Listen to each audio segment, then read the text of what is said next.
since I was there since day one. Let's go with Brian first. Go with Brian first. Go. Yeah, got there practically day one. The first contestant I saw was Haiti, which was kind of, looking back now, it's kind of like weird because it's the first contestant that I saw, and she actually made it. So she should appreciate me for laying my eye on her. I'm joking.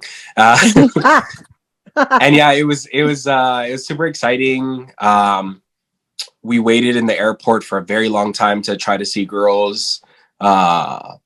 Not very organized from what I could tell. Even the Miss Universe staff was there just waiting. There was I don't think it's their fault. It was just like a lot of delayed flights. It was that whole week where in the US there was like a bunch of problems with the flights and everything, even with like digital stuff on airplanes and stuff. So it was a task. It was a task definitely being there, but it was fun. It was really fun.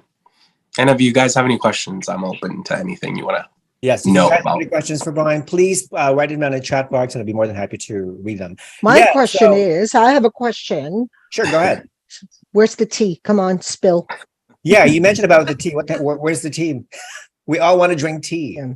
Thanks for the lead up, but come on out. Let's get the steak out. Somebody's saying Miss Universe is rigged. No, we'll go in order from like what Rafa has in mind. But for now, there's no tea. At least in that first part, there wasn't any tea. Yeah, it was just a little chaotic and unorganized, and girls were just like waiting at the airport for a very long time to get on the bus. New Orleans, I can talk about the host country or the host city. Terrible. I thought Atlanta was bad. At least I felt a little safer in Atlanta. Yeah, New Orleans probably has like the best, let's say, culture in the U.S. and it's a place where it has most culture and most, I don't know, most flavor. But yeah, it's definitely not a safe place. It doesn't make you feel very safe. So not at night. There was a lot of places where the girls, definitely not at night. Like Noemi said, I remember thinking to myself, why haven't they taken the girls out to like these places? And then at night I could be like, oh, okay, now I understand why. Yeah. Wow. Yeah. Okay. I'm sorry. And the service was terrible. Food was terrible, expensive. Oh my God. Yes. Horrible. Like everyone just looked miserable in New Orleans. Yes. All right. I think it's basically the same as Brian in the regards to the city. I think this is the second time I've been to Orleans. So the first time, I feel it's a lot of hype for what it is. This city, I don't know if it was prepared for this event, because they were preparing for Mardi Gras that is coming, I think, in 2 weeks or something like that. So I think that all their energies were for Mardi Gras instead of Miss Universe. Not very many establishments that were there for tourists were promoting Miss Universe. They knew that the pageant was going to be held there, but there was no publicity anywhere. I was very disappointed with the food, overpriced,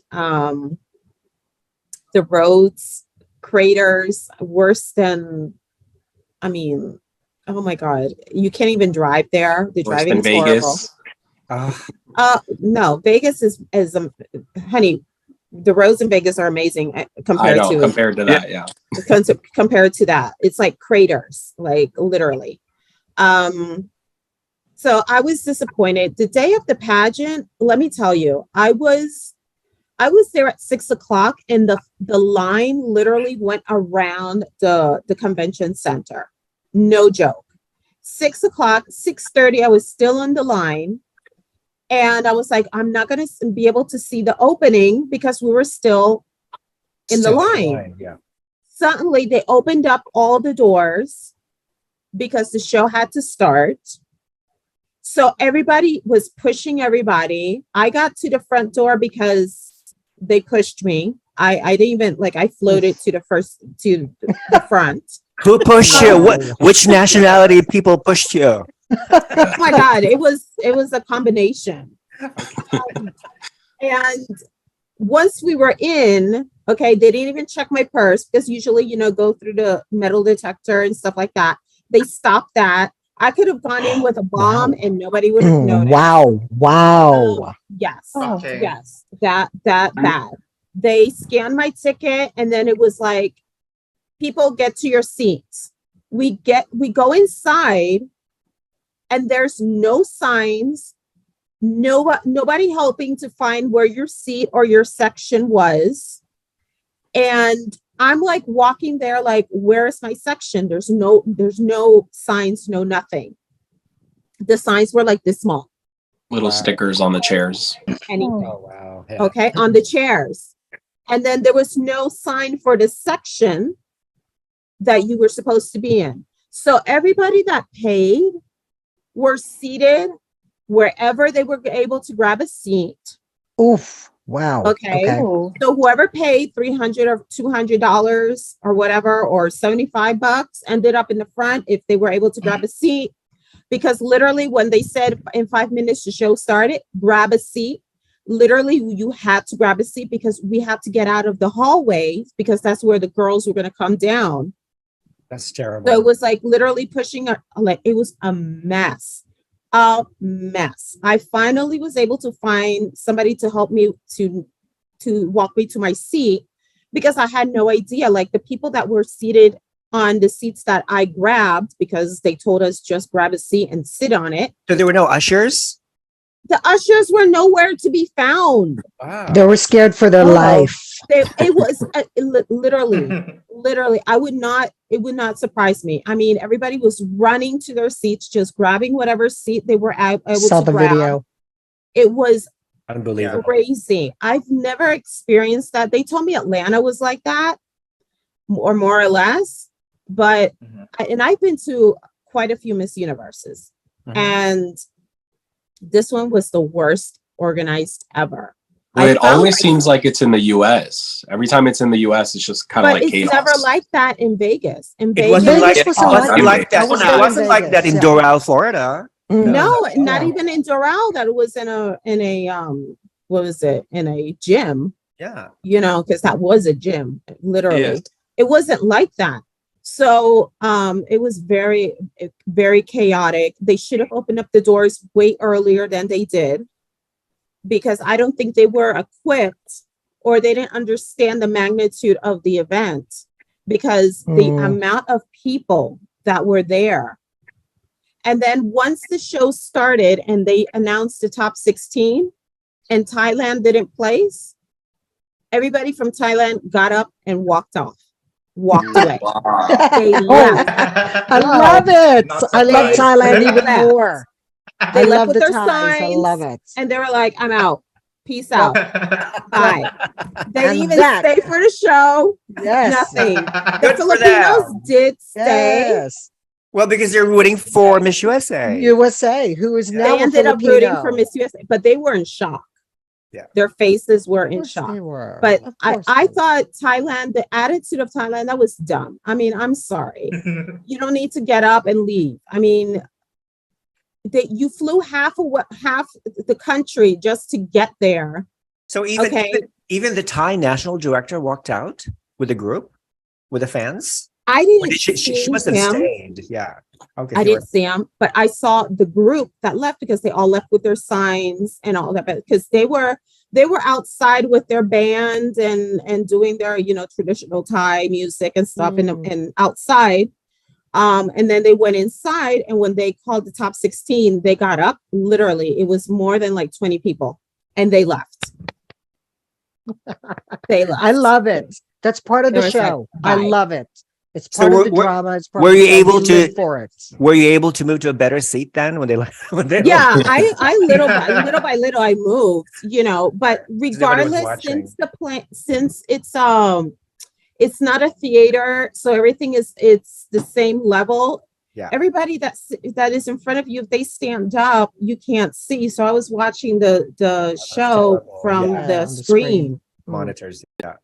From the Speaking of the monitors, monitors, I do want to say that, our experience with New Orleans and everything, definitely not what you saw on the telecast. On the telecast, they knew how to sell it. And it Oh, made me yes. believe like, damn, I want to go to that place, but it was nothing like that. But they did a good job. They Right. did a good job selling it, but there was Yeah. it was a clusterfuck there. Wow. Big time. Yeah, Big that's time. really, It was really sad. sad. Yeah. That was So- very sad. So speaking of security, I know Brian, last time you spoke about how the security staff treated you like very harshly. Yeah, it was every Miss Universe it's kind of like that, but this year it was a little bit more intense. I got yelled at. I wasn't the only one. Literally for following directions on an email, because I went as media, so I had to pick up my credentials and everything. Literally listened to what the email was instructing us to do and got yelled at by some of the security. Then they apologized, but still uncalled for. It is something that I brought up to the creative director of Miss Universe, and he's aware of that. Says that it's not going to happen again. I hope that's true. But yeah, it was very, I guess they're just not on the same page. So someone thinks that it's some way, but it's actually a different way. And then the other person doesn't know. So it's just kind of like a mess. But yeah, even the last night, I know obviously where the girls are coming in at towards the end. And they obviously do it so, for security, so fans aren't going crazy in the hotel, and to have a seamless, arrival back to their hotel rooms. The last night, that's when I decided that I was going to go to that spot because I wanted to show, my subscribers, my followers, the girls, and I know that we want to see them before the final begins. So that night we're over there standing there, and literally the biggest dick move ever. I'll say it and I'll repeat it again. But one of the security guards, which actually I didn't even notice who he was. I don't think he was like one of the regular ones that like know who I am. He literally shined a flashlight into our camera so we couldn't see the girls. So all you would see was like a glare on the camera, and you guys can go back to the live and see it. But it was just really rude. And then like I literally have contestants sending me videos of like them recording us waiting for them, and it was literally like maybe like 4 or 5 people, and we couldn't really like give them love and support and show the fans what they wanted to see. And yeah, it kind of sucked. It was a dick move having that light shine into our camera so we couldn't see. But yeah, I even going through all that, I feel like I'm probably one of the people that was able to get most access to the contestants, and it sucks because the pageant community wants to see those things. Right.